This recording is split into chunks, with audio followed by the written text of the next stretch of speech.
Hello, I would like to tell you a story.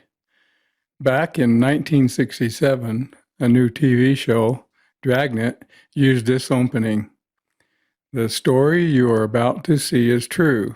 The names have been changed to protect the innocent. My stories are also true, and I do not name anyone either. This story is the second one about the project I worked on after building my workshop back in 2009. This will basically be a slideshow with my narration about each step we took. So let's get started. I needed some place to store scrap wood from my workshop and logs I've cut. I built these firewood boxes to help keep the wood reasonably dry. They have asphalt shingles on top. This picture shows a new floor we installed in the computer room. We removed an old linoleum floor that was breaking up under our desk chairs while we rolled around. Here, I'm installing new baseboard around the room. This is a picture of the fireplace we made after we moved into our house in the 70s. It was a wood fireplace. I did the rock and built the mantel and side beams. It survived several chimney fires because it had a double wall pipe. We decided to update to a propane fireplace, so the whole thing had to come out. Even the old chimney pipes had to be replaced. This is the new gas fireplace. I had to run a new propane line through the attic and down to the stove. When we built the house, we had a chimney pipe come up from the basement, but we quit using it and walled it off. However, there was still space in the attic for that second pipe, and we decided to put in a new pipe and a second wood stove on the back side of the new gas stove. I'm preparing to put fireproof tiles up to protect the wall. This shows the back side almost finished. We installed a Franklin stove. The double white doors by the stove open to the rear of the front room gas stove, so we can maintain it from the rear and turn off the propane if we need to. This is how we finished the front room gas stove. It is all my wife's design. We fixed the wall and put in outlets for the TV and Blu-ray and other stereo equipment behind the television. I built a special solid frame in the wall to mount the television to. The fireplace has a tile surround and an oak mantel. We also laid a new floor in the front room, dining room, kitchen, and hallway. The original flooring we had was vinyl, and we replaced it with bamboo. But we ran into a problem. The bamboo kept shrinking and opening gaps. We finally had to toss it. This is a picture of a front bedroom that was decorated in the 70s paneling style. Really ugly. We wanted to update it. First job was to tear out the paneling. We found a few holes that were hidden by the paneling.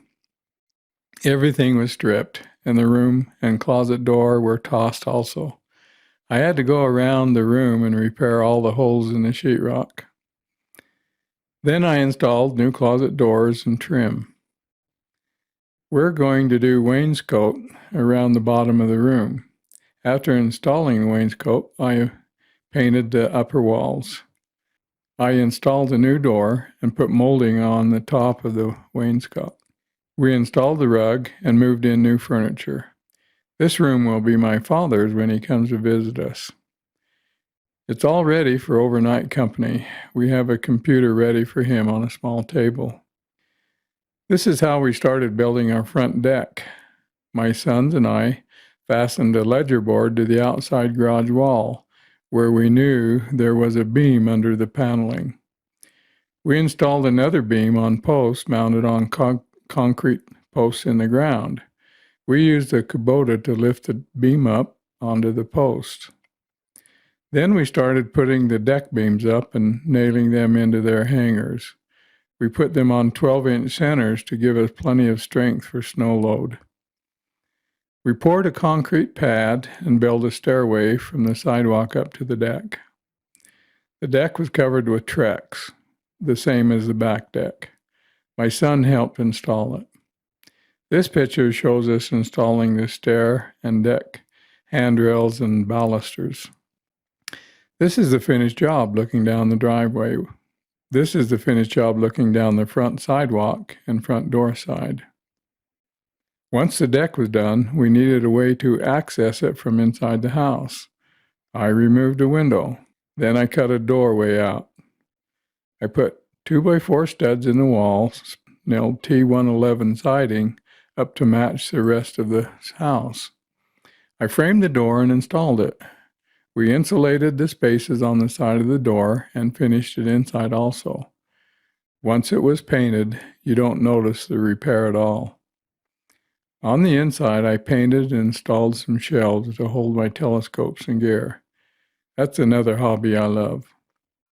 The shelves were designed to hold the equipment. I had a 9¼ Schmidt Cassegrain, SCT, and a larger 6-inch refractor to find a home for, plus tripods and eyepieces and all the other stuff. The shelves were perfect because they were handy for a night under the stars on the deck. Our next build was a porch over the front door. I let my sons do the fearless climbing around. We put OSB on the framework. We had some metal cut to our design for the front exposed bracing.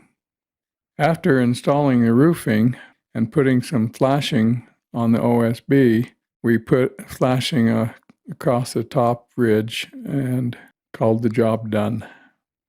Soon afterward, I installed a new door. The original kitchen was dark. The doors were made out of particle board and vinyl with a wood pattern. They didn't hold up well in a family of 6 children, and my wife wanted a sink in the corner. So it was time to do a new kitchen. First, we stripped it. This is some of the old cabinets that were taken out. They ended up in a burn pile. The pantry had to go, but we had replaced the original doors with these and redone all the interior shelving. We wanted to keep them, so they went downstairs to our bedroom. I built a wall and a bookcase between the bedroom and the dressing room and put the kitchen pantry doors in it. It helps keep the dressing room warm and the bedroom cooler. The pantry was torn out, and I had phone, power, and thermostat wires I had to plan for. The vinyl flooring had to come up also. We laid new bamboo. This picture shows how I moved the window over to where the corner sink will be, and moved the water lines and plumbing as well. We also plumbed a gas line to the stove just in case we ever needed it. I built all the new oak cabinets in my workshop. I brought them up and stored them in our room of requirements. This shows me starting to install the upper cabinets. I had to repair the sheetrock and paint the walls first. I also added new outlets. The lower cabinets are being installed here. There's still a lot of work to do. My wife asked me to build a china cabinet in 2 pieces on the wall where the pantry was. She wanted it stained to a dark color to complement the oak in the rest of the kitchen. I made the upper and lower units in the workshop and brought them up. The top of the lower cabinet is black walnut from a tree I helped cut down. This is how we use the upper cabinet, and this is the lower cabinet now. This is the final kitchen remodel. The sink is where she wanted it, in the corner. She did the tile work. If you look closely, you can see a pot on a tile. She saw that in the store and bought it. It makes the tile a one-of-the-kind jobs. I hired the counter installation. We love our new kitchen. I like real wood. Because we had to take up the bamboo floor and lay new flooring, we decided to update the bookcase and entryway at the same time. I am cutting off the wall that the original bookcase was built against. Here it's gone and ready for new construction. This is the new bookcase being installed. That will also include taking that old flooring out.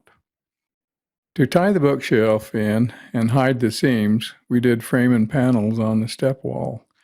I also had to recarpet the steps up from the door and make a new threshold. This is the finished job. We think it adds character to our entryway. We like it. These next pictures are how we updated our old bathroom. Yes, she keeps me out of trouble that way. The old sink vanity had to go and the wall cabinet above it. Next to go was the towel closet and its small shelves. To replace them, I built drawers on the bottom and adjustable shelves above. The only way I could get the tub out was to cut it apart. Won't hold water now.